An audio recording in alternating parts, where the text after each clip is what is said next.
एक शादीशुदा लड़की अपनी माँ के पास आई और कहा, मैं अपने शौहर को अब 1 मिनट बर्दाश्त नहीं कर सकती।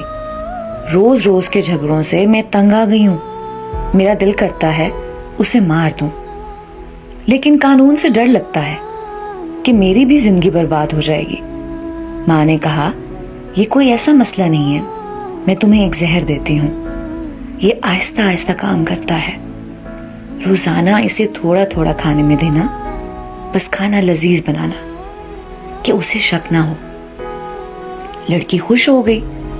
माँ ने कहा, लेकिन तुम्हारे घर रोजाना झगड़े होते हैं, सारा खानदान जानता है तुम्हारी नहीं बनती। शक फिर भी तुम पर जाएगा, तो जितने अरसे में ये जहर काम करेगा, तुम घर का माहौल बदल दो। प्यारो मोहब्बत से रहो, घर में अमन और शांति बनाओ।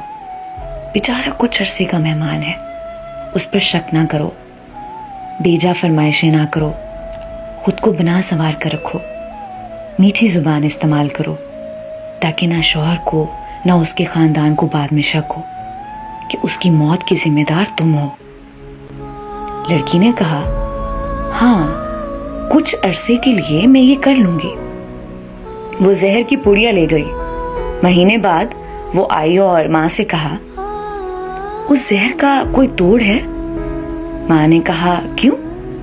लड़की ने कहा, मैंने चंद दिन उसे पाबंदी से जहर दिया, लेकिन वो तो बहुत बदल गया।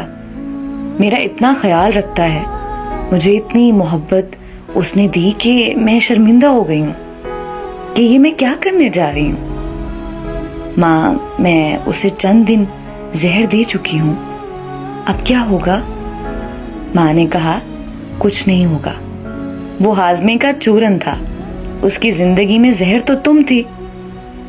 दोस्तों, किसी रिश्ते में ये जहर मियाँ हो या उसकी बीवी हो, लेकिन खानदान में बड़े बुजुर्ग बहरहाल हाजमे के वो चूरन होते हैं, जो रिश्ते की इस हांडी को जायका और जीने का सलीका देते हैं।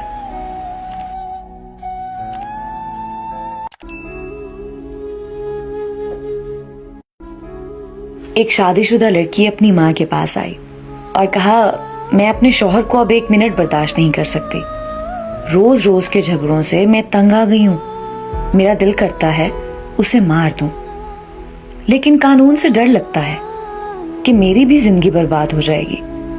माँ ने कहा, ये कोई ऐसा मसला नहीं है, मैं तुम्हें एक जहर देती हूँ। ये आहिस्ता आहिस्ता काम करता है।